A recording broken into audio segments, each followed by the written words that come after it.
Alright, so here we are. Brand hammer new Champion. 11,250 starting watt, 9,000 running watt generator.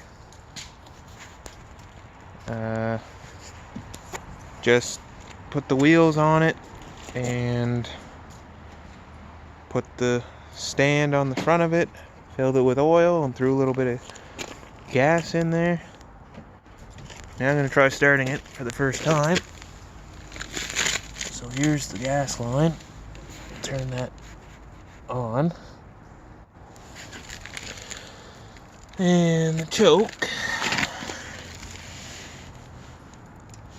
Turn that on.